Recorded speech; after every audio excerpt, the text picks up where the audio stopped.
Bizarre Brain Comics.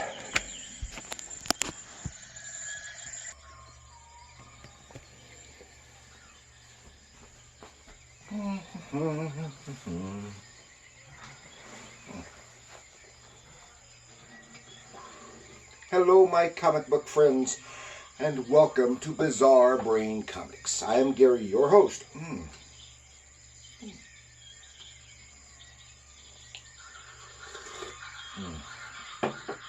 This is where I like to take a look at some older comics, talk a little bit about the characters and creators, and then examine the stories and the art.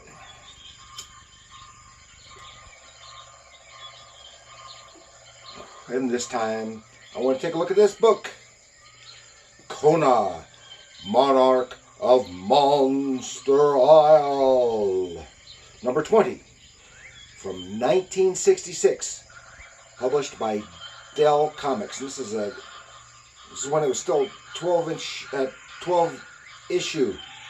I'll get it yet. 12-cent cover price. I couldn't speak.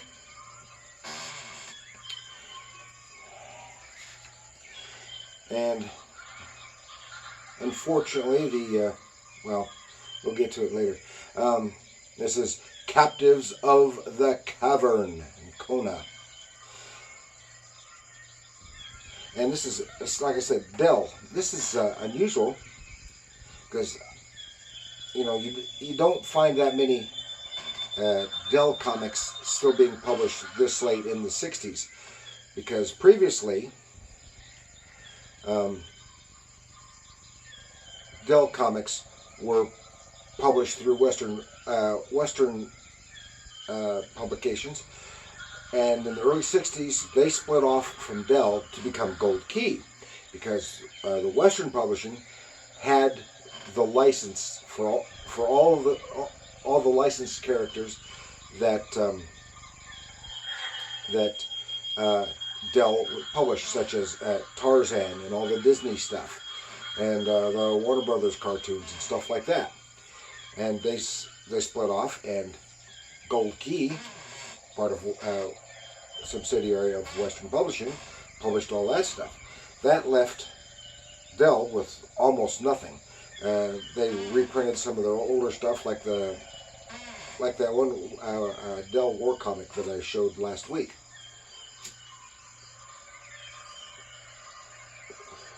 And maybe a few other stuff. So they had some a few original characters pop up, such as Kona, which kind of compensated for the loss of Tarzan and those jungle titles. So this is a thrilling adventure.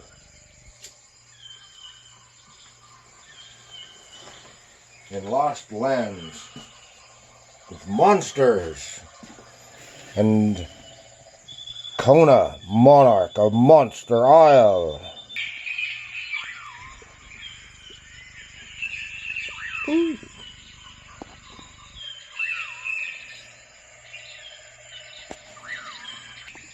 Yes, Kona, Monarch of Monster Isle.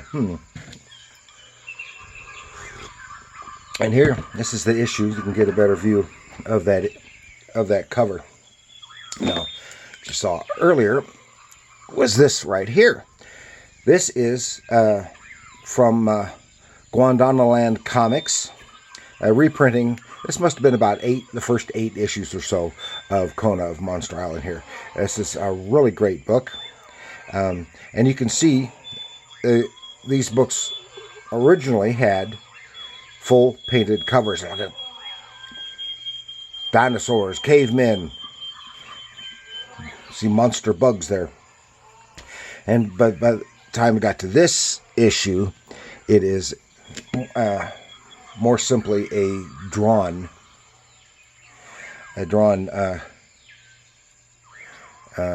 cover illustration.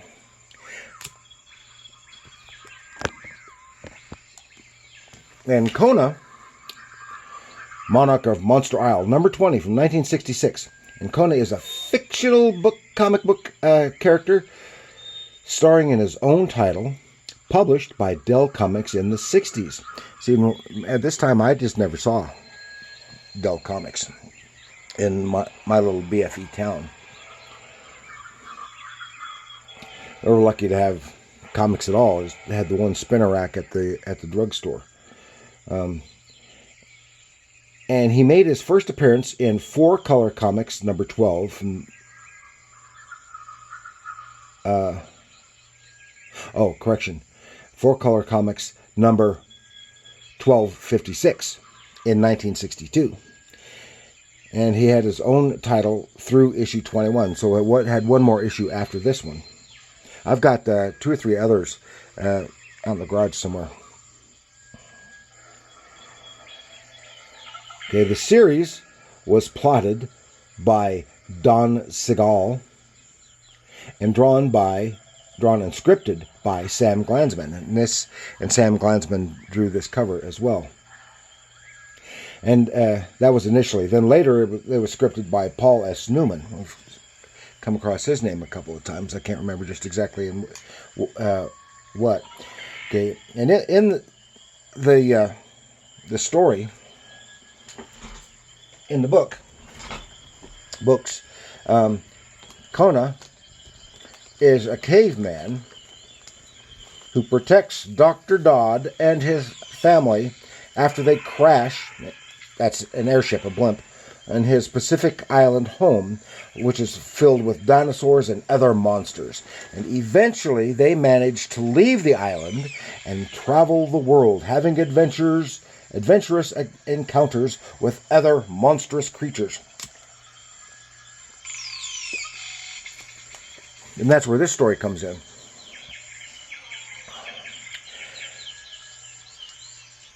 Because this is a later one. This is, well, we'll see in the story. They're off elsewhere. No dinosaurs in this particular story, which is kind of disappointing.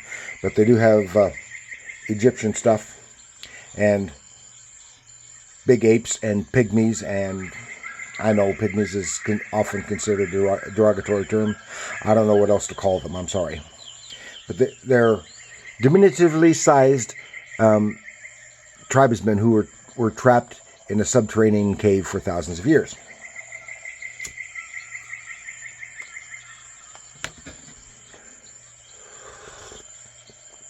So let's go take a look inside. Now we see this cover, and you still see the great painted covers that they had before. And this is Long Lost Tombs Filled with Danger, Kona, Under the Sands of Time. And here he is fighting an ape. Kona, captives of the cavern. And here on the inside they have stone giants. And this is some background to this stuff. And this is pertinent to the story. The splash page, just giving a little hint. And it starts off with Kona is living with the Professor Dodd and his family somewhere in the United States. They get a call.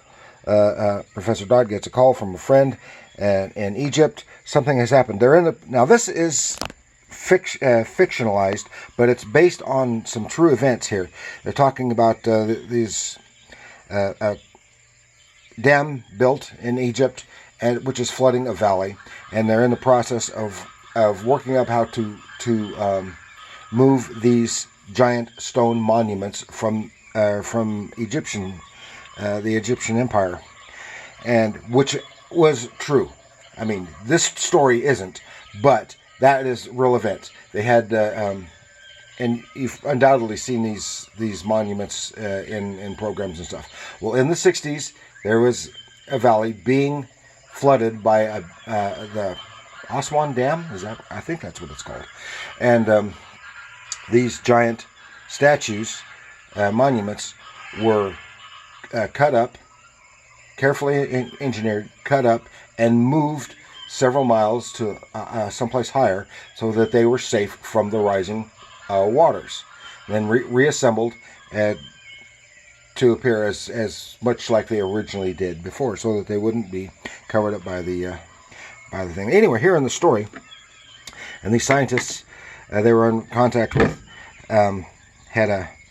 were on the radio at the time and mentioned they were being attacked, and they lost contact with these scientists. So Professor Dodd and his family and Kona, they head off on their little Johnny Quest type super scientific little craft here. Then they go there. As soon as they get there, Mary Dodd is attacked by a crocodile in the lake, and Kona has to go to town and defend them. Now I want to show you here while I got the chance. You can't see it as well. Here you see the weapon he's using. This is a weapon that he got from the Dodds when they first crashed on his island. And if you notice real closely here, it's not a knife, it's a bayonet. So he has adopted his primary weapon is a bayonet, an old bayonet. It looks like it might be from World War II era, American or Japanese, I'm not sure, but it was a bayonet just like this one that I've had for several years, and I don't know where it came from. I got it at a flea market for next to nothing. But my stepfather, who was in the Army in World War II, said he couldn't identify it and he said it's not American because there are no serial numbers on it, and there's nothing to identify where it came from. But I think it's either American or Japanese myself, but I don't know. Anyway, he's fighting the crocodile. It's a nice Sam Glansman. Now remember, Sam Glansman is best known for his work in war comics, but he had, on the early 60s, he also worked for Charlton, also doing war stories, but they thinking Tarzan of the Apes was in public domain, they published a short-lived Tarzan comic book, which Sam Glansman drew mostly. There was another artist in there too, and his work always reminded me of Joe Kubert's. It's very organic, and it works very well for this kind of stuff. He also did a series for Charlton Comics of The Labors of Hercules, and I think it was 12 issues, each issue just relating one of the labors of Hercules or Heracles from mythology. So here they are. They dive in because they get to the place and the monuments, the statues are gone, and there's been a landslide here. He dives down and he can't find them. They should be down here at the bottom of the lake. And here they are. It's some jungle area right next to them. The kids are out here wandering around in the forest, and they are snatched. Kona goes to find them, and he sees the footprints, and then we see that the kids were snatched by very large apes of undetermined species. Could be a type of gorilla because they look gorilla-ish, but they also look chimpish. They basically look like Tarzan's apes, and they take them down into a tunnel where the reservoir, the lake water is draining into in this giant cave, and there are the monuments. There was an earth tremor. The monuments collapsed, fell into the rising waters of the lake, into a pit, and then another tremor closed it up, and sealed it, sealing out the water. So that's where they are, and here the kids discover the missing scientist, and they tell the story, and that's exactly what happened, what I just described. But there are also people down here who have been trapped. These apes and all have been trapped for thousands of years, and also bugs, and the bugs have grown to giant proportions, so they are monsters. Here's Kona and company. Here you can see his bayonet again, and company trying to get down, and the bugs snatch the girl, but Kona kills it. Here they're being attacked by hyenodons, or a large form of hyena, and battle, all kinds of fighting. But Kona slips, smacks his head, and is captured by the pygmy people who live down there too. It turns out they had been enslaved for construction of this original site, and then by an accident were enclosed in this cavern for thousands of years, which is recently reopened. The apes, the pygmies, and the bugs have been coming out. And there's battle, nice fight scenes with the apes, like right out of Tarzan, some cool stuff, and fighting more monsters. The cave is being engulfed by the floodwaters from the rising lake waters, and finally they are saved. They get saved, but they couldn't save the monuments. They're buried in the bottom there. So, and then there's a follow-up story. I mean, not a follow-up story, a backup story called Anak. I don't know much about him. There's stories started appearing, and they are in here, but I haven't read them yet. But he's a jungle boy. He's being raised by, of all things, a cobra and an ape. Don't ask me why. It's a little bit of a cross between Tarzan and Mowgli, the Jungle Boy from the Jungle Book. And that's some fun stuff. He learns little lessons, being chased by a tiger. I don't know where this is supposed to take place. But that's it. That is our fun look at Kona, the Monarch of Monster Isle. So if you like this kind of books, kinds of stories, please like, share, and subscribe. Share it with your other jungle-loving friends, monster-loving friends, or just great jungle adventure stories. Yeah, that's it. That's it for Kona. And leave a comment. Tell me what you think of Kona. How much of a ripoff of Edgar Rice Burroughs is he?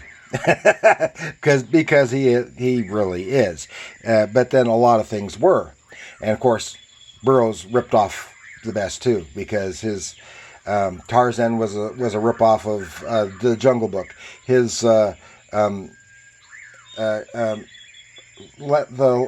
Land That Time Forgot was a ripoff of The Lost World, and his At the Earth's Core was a ripoff of Journey to the Center of the Earth.